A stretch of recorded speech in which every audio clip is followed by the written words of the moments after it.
Bismillah ar-Rahman ar-Rahim. This video is about unimodular matrices and lattices. Suppose that we have a real valued n by n matrix B.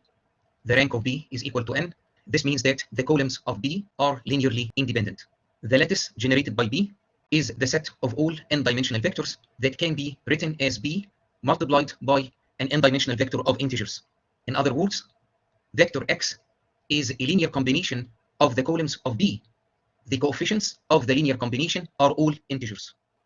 Suppose that we have another matrix, B bar. It is also full rank. Its columns B1 bar, B2 bar to Bn bar are linearly independent. The lattice generated by B bar is the set of n-dimensional vectors that are written as a linear combination of the columns of B bar. The coefficients are integers. What is a unimodular matrix? It's a matrix with integer elements, and the determinant of the matrix is either +1 or -1. We are interested in proving two statements. What is given in the first statement is that B is equal to B bar times T, where T is a unimodular matrix, integer elements, and a determinant that is 1 or -1. We want to show that this implies that the lattice generated by B is the same as the lattice generated by B bar. What is given in the second statement is that the lattice given by B is the same as the lattice given by B bar. This implies that we can write down B as B bar multiplied by a unimodular matrix. If it is given that B is equal to B bar times T, multiply both sides by the n-dimensional vector of integers Z. We have Bz is equal to B bar Tz. The elements of T are integers. The elements of Z are integers. T times Z is a vector of integers. Bz is a vector in the lattice big lambda of B. The vector Bz can be written as B bar times a vector of integers. Then this same vector is also an element in the lattice generated by B bar. Any vector in lambda of B is also in lambda of B bar. So lambda of B is a subset of lambda of B bar. To prove equality, we need to have inclusion in the other direction. Since the determinant of T is not equal to 0, then T is an invertible matrix. In theory, how can we obtain the inverse of a matrix? We obtain the transpose of the cofactor matrix, and then we divide by the determinant. What is the cofactor matrix of T? It is a matrix of the same size of T, that is, it is an n by n matrix. Element ij in this matrix is -1 to the power I plus j times the ij minor of matrix T. The minor is the determinant of the submatrix formed by deleting the ith row and jth column from matrix T. Since the elements of T are integers, when we compute any minor, we get an integer. Then we multiply by plus or -1. We still have an integer. The transpose of the cofactor matrix is a matrix of integers, and then we divide by the determinant, which is either +1 or -1. We end up with a matrix of integers. If we start with a unimodular matrix with integer elements and a determinant that is plus or -1, it is invertible because the determinant is non-zero. Moreover, the elements of the inverse are all integers. And from the rules of the determinant, we know that the determinant of T inverse is 1 over the determinant of T. So the determinant is also plus or -1. The inverse of a unimodular matrix is unimodular.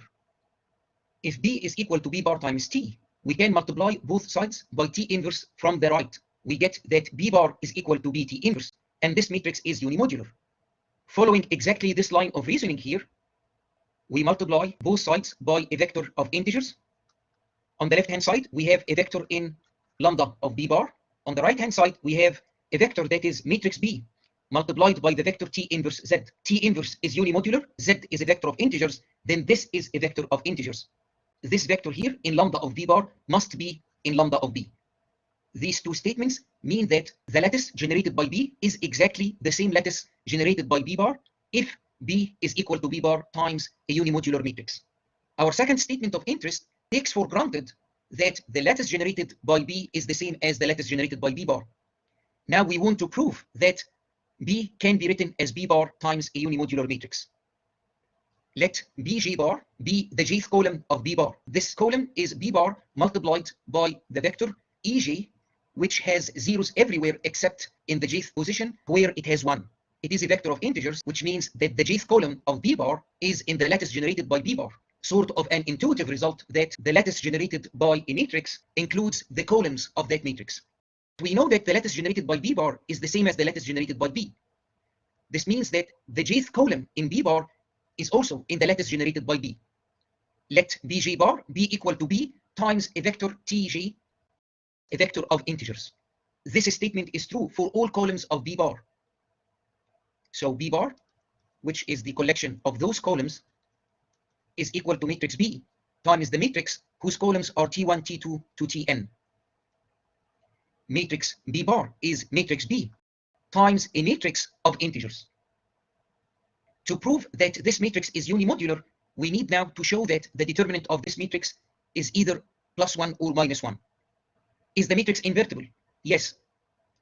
B bar is invertible, B is invertible, then this matrix must be invertible. We can repeat the same argument again. We can take a column in matrix B. This column is in the lattice generated by B, which is the lattice generated by B bar. So the jth column of B is equal to B bar times, say, Uj, which is a vector of integers. This is true for every j from 1 to n. B is equal to B bar times U, where U is an invertible matrix of integers. From this result here, multiplying both sides from the left by T inverse, we get that B is equal to B bar times T inverse. This means that U is equal to T inverse. B bar T inverse is equal to B bar U. B bar is an invertible matrix. Multiply both sides from the left by B bar inverse, and you get this result here. T is a non-singular matrix of integers. Its determinant is a non-zero integer. U is T inverse. T inverse is an invertible matrix of integers. Its determinant is a non-zero integer. The product of both determinants is equal to 1 from the rules of matrix determinant. So we have a non-zero integer multiplied by a non-zero integer giving 1. The only possible values for the determinants are 1 or -1. Matrix T and matrix U are unimodular.